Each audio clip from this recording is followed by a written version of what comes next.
So who am I?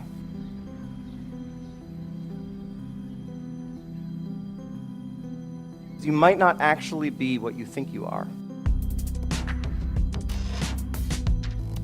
A human being is a very complex pattern of energy.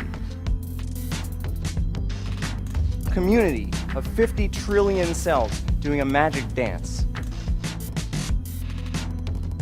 And you look at any one of those cells and even closer, and you see 20 trillion atoms. But when you look at those atoms really up close, they fade away and all you see is energy. And 13.7 billion years ago, everything was one infinitesimal, undifferentiated, pure energy. All of us are energy. I'm moving the speed of light, and I'm the age of the universe. And so just maybe there's the potential to realize directly, I am that energy. I always have been that energy, and I always will be that energy. And just like an ocean is water in motion, we can call a certain part of that ocean a wave, but it gives us the illusion that the wave is a separate entity in the ocean. But a wave is not in the ocean, a wave is the ocean.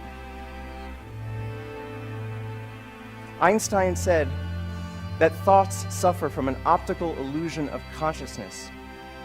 This illusion that there's a separate person inside an environment, when in reality there's just energy in motion everywhere.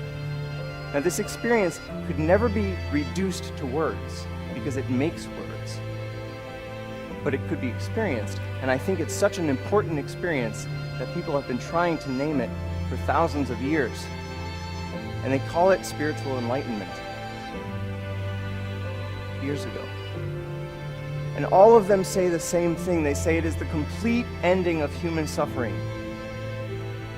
Well, of course it's the end of human suffering. All suffering is based on the illusory separation that there's an individual in the environment, that there's a person that has to survive, that this specific collection of 1,000 trillion atoms has to hold itself together. But if I realize directly that I am energy, and I realize that the body and the mind are a temporary manifestation of that energy, then I can fully accept the death of the body and mind as something that does not happen to me, because I was always energy and I always will be. And if I experience that directly, this voice in my head that tells me I have to do certain things in order to be fulfilled loses all of its power. At this very moment, I never have to listen to that voice again, and so everything in life becomes a game for fun, play.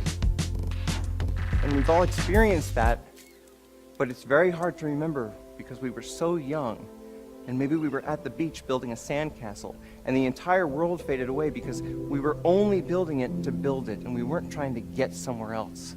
We hadn't even learned how to plan.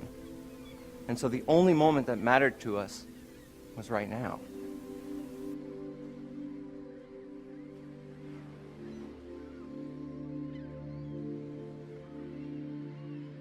And we still have no idea how much modern technology could completely change our ability to understand that.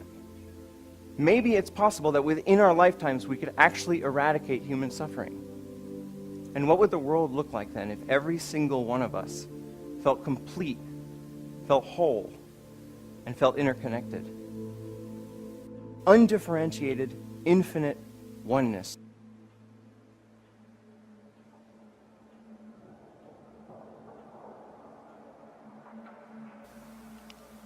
When you let go of individual survival, all of your priorities change because you actually see the entire world as your body.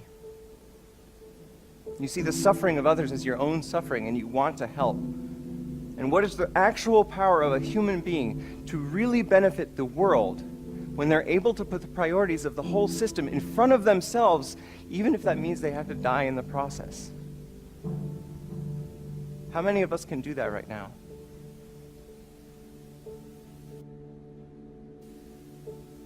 What if 7 billion of us did that? Maybe the one thing that keeps us from actually solving all of the other problems in the world is this persistent, flawed thought that we are separate from the world. And maybe it's time we change our minds.